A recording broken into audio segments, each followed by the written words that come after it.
पहले 15 दिन कैसे रहे आज मैं आप सबको बताना चाहती हूँ। एनडीए की सरकार बनते ही हुआ भीषण ट्रेन हादसा। एनडीए की सरकार बनते ही हुआ नीट यूजीसी परीक्षा पेपर लीक। एनडीए की सरकार बनते ही हुआ नीट पीजी परीक्षा रद्द। एनडीए की सरकार बनते ही कश्मीर में 4 दिन में 4 आतंकवादी हमले हो गए। एनडीए की सरकार बनते ही ट्रेनों में यात्रियों की ऐसी दुर्दशा हो गई है कि बाथरूम तक में 10-10 लोग बैठ के आ रहे हैं। जनरल डब्बे, स्लीपर डब्बा, first AC, second AC, third AC बात छोड़ दीजिए। और भाजपा की नज़र में वंदे भारत चल रही है ना, रेलवे वहीं खत्म हो जाता है। क्या हर शख्स वंदे भारत में सफर कर सकता है? एनडीए की सरकार बनते ही दूध, गैस, टोल, आटा, दाल सब महंगा। आपने देखा होगा टोल टैक्स इतना महंगा कर दिया है अब भाजपा की सरकार ने कि बाय रोड ट्रैवल करना ट्रक्स के लिए, कार्स के लिए, 2 व्हीलर्स के लिए अब इतना महंगा हो गया है। ट्रेनों की क्या हालत है आप देख ही रहे हैं। वादा किया गया था कि हवाई जहाज पे चलेगा हवाई चप्पल वाला। हवाई चप्पल वाला अभी तक हवाई जहाज पे तो नहीं चला, लेकिन उसकी ऐसी दुर्दशा हुई है कि वो न बाय रोड जाने लायक बचा है, न बाय ट्रेन जाने लायक बचा है। एनडीए की सरकार बनते ही जल संकट आ गया। दिल्ली की हालत क्या है, भाजपा शासित प्रदेशों की हालत क्या है, आप सबको बहुत अच्छे से पता है। राजस्थान में जल संकट किस तरीके का है, छत्तीसगढ़ में जल संकट किस तरीके का है। एनडीए की सरकार में आग से धधकते हुए जंगल एनडीए को दिखाई नहीं दे रहे हैं। एनडीए की सरकार बनते ही हीट वेव में इंतजाम न होने से न जाने कितनी मौतें हो रही हैं। पारा 52 डिग्री से भी ऊपर चला जा रहा है, लेकिन उसके कोई इंतजामात नहीं किए गए। एनडीए की सरकार बनते ही यूजीसी एनईटी का पेपर लीक हो गया,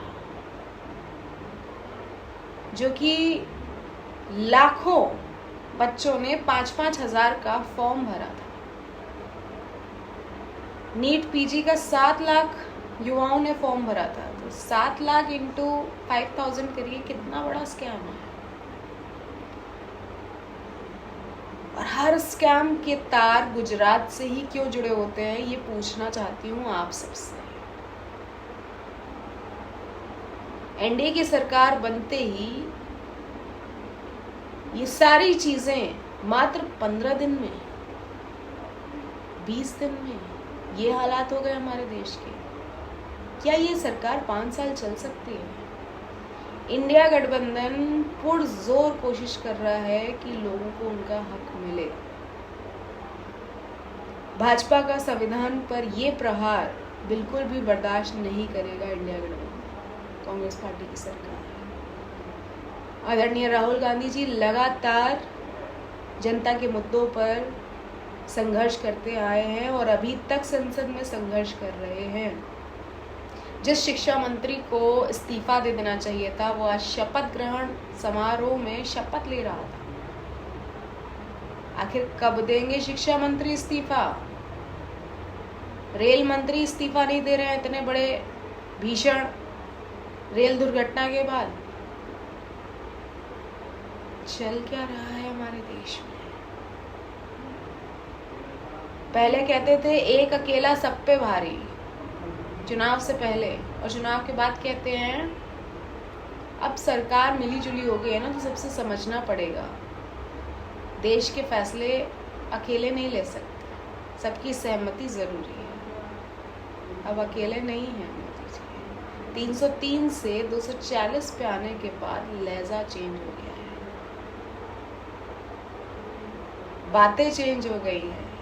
अब मुजरा नहीं निकल रहा, अब मंगलसूत्र नहीं निकल रहा, अब तुम साइलेंट हो गए मोदी जी। उन्हें भी समझ में आ गया है कि अब उनकी सरकार ज़्यादा दिन तक नहीं टिकने वाली।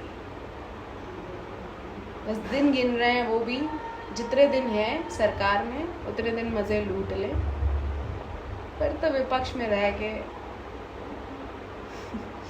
आगे आने वाले न जाने कितने सालों तक संघर्ष करना पड़ेगा भाजपा को। जितने झूठ बोले थे वो सारे झूठ जनता के सामने आ गए।